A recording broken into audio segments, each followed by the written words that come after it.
जय श्री कृष्ण दोस्तों। तो आज का दिन एक नई कहानी के साथ शुरुआत करते हैं। एक कसाई था जिसका नाम सदना था। वह बहुत ईमानदार था और वह भगवान के नाम का कीर्तन हमेशा किया करता था। यहाँ तक कि मांस को काटते बेचते हुए भी भगवान के नाम का ही कीर्तन गुनगुनाया करता था। एक दिन वह अपने ही धुन में कहीं जा रहा था कि अचानक उसके पैर से कोई पत्थर टकराया और वह रुक गया। उसने देखा एक काले रंग का गोल पत्थर रास्ते में पड़ा था जिससे उसका पैर टकराया था। उसने वो पत्थर उठाकर अपने पास रख लिया, यह सोचकर कि वह मांस तौलने के काम आएगा। जब वह वापस अपने दुकान आया तो उस पत्थर से मांस तौलने लगा। ही पलों में वह समझ गया कि यह पत्थर कोई साधारण पत्थर नहीं है, यह कोई चमत्कारी पत्थर है। क्योंकि सदना को जितने किलो मांस तौलना होता वह पत्थर उतने किलो का हो जाता। धीरे धीरे यह बात फैलने लगी कि सदना कसाई के पास वजन तोलने वाला चमत्कारी पत्थर है। वह जितना मांस तोलना चाहता था वह उतना ही तोल देता। इस चमत्कार के कारण उसके यहाँ लोगों की भीड़ बढ़ने लगी। भीड़ जुटने के साथ ही बिक्री भी बढ़ने लगी। यह बात एक शुद्ध ब्राह्मण तक भी पहुंच गई। ब्राह्मण ऐसी अशुद्ध जगह पे जाना तो नहीं चाहता था जहां मांस कटता हो या बिकता हो, किंतु उस चमत्कारी पत्थर को देखने की उत्सुकता ब्राह्मण को सदना की दुकान तक खींच लाई। दूर से खड़ा हुआ ब्राह्मण सदना कसाई को मीट तोलते देखने लगा। ब्राह्मण ने देखा कि वह पत्थर हर प्रकार के वजन को बराबर तौल रहा था। जब ब्राह्मण ने उस पत्थर को ध्यान से देखा तो उसके शरीर के रोए खड़े हो गए। भीड़ खत्म होने के बाद ब्राह्मण सदना कसाई के पास गया। ब्राह्मण को देखकर सदना खुश भी हुआ और आश्चर्यचकित भी हुआ। बड़ी नम्रता से ब्राह्मण को सदना ने बैठने के लिए स्थान दिया और पूछा कि वह उनकी क्या सेवा कर सकता है।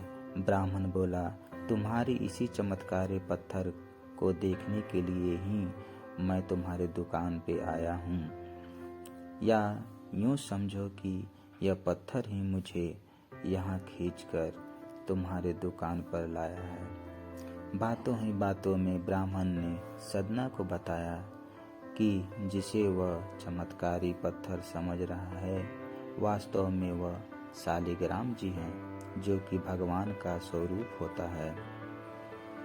शालिग्राम जी से इस तरह गले कटे मांस तोलना या उसके बीच में रखना बहुत बड़ा पाप होता है। सदना बड़ी ही सरल प्रकार का भक्त था। ब्राह्मण की बात सुनकर उससे लगा कि वह अनजाने में ही सही, लेकिन वह बहुत बड़ा पाप कर रहा है। सदना ने ब्राह्मण से माफी मांगी और विनय पूर्वक श्री शालिग्राम जी को ब्राह्मण को दे दिया और कहा कि आप तो ब्राह्मण हैं, अतः आप ही इनकी सेवा पूजा पाठ कर सकते हैं। इन्हें प्रसन्न करें। मेरे योग्य अगर कोई काम या सेवा हो तो मुझे जरूर बताएं। ब्राह्मण उस शालिग्राम शिला को बहुत ही सम्मान से घर ले आए।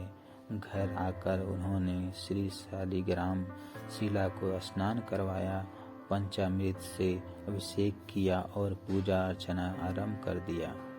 कुछ दिन ही बीते थे कि उस ब्राह्मण के सौपन में शालिग्राम जी आए और बोले कि हे ब्राह्मण, मैं तुम्हारी सेवाओं से प्रसन्न हूँ, किंतु तुम मुझे उसी कसाई के पास छोड़ आओ। सौपन में ही ब्राह्मण ने कारण पूछा तो भगवान ने कहा, तुम मेरी अर्चना पूजा करते हो मुझे अच्छा लगता है, परंतु जो भक्त मेरे नाम का गुणगान कीर्तन करते रहते हैं उनको मैं अपने आप को भी बेच देता हूँ। सदना तुम्हारी तरह मेरा अर्चना पूजा नहीं करता, परंतु वह हमेशा मेरा नाम गुनगुनाता रहता है जो कि मुझे अच्छा लगता है। इसलिए तो मैं उसके पास गया था। ब्राह्मण अगले ही दिन सदना कसाई के पास गया और उनको प्रणाम करके सारी बात बताई और श्री शालिग्राम जी को उन्हें सौंप दिया। ब्राह्मण की बात सुनकर सदना कसाई के आंखों में आंसू आ गए।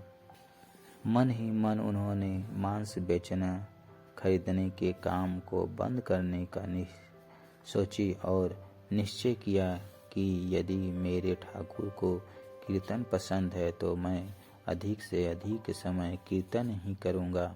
और सदना मांस बेचना बंद कर दिया और भगवान की भक्ति में लीन होकर कीर्तन करने लगा। जय श्री कृष्ण।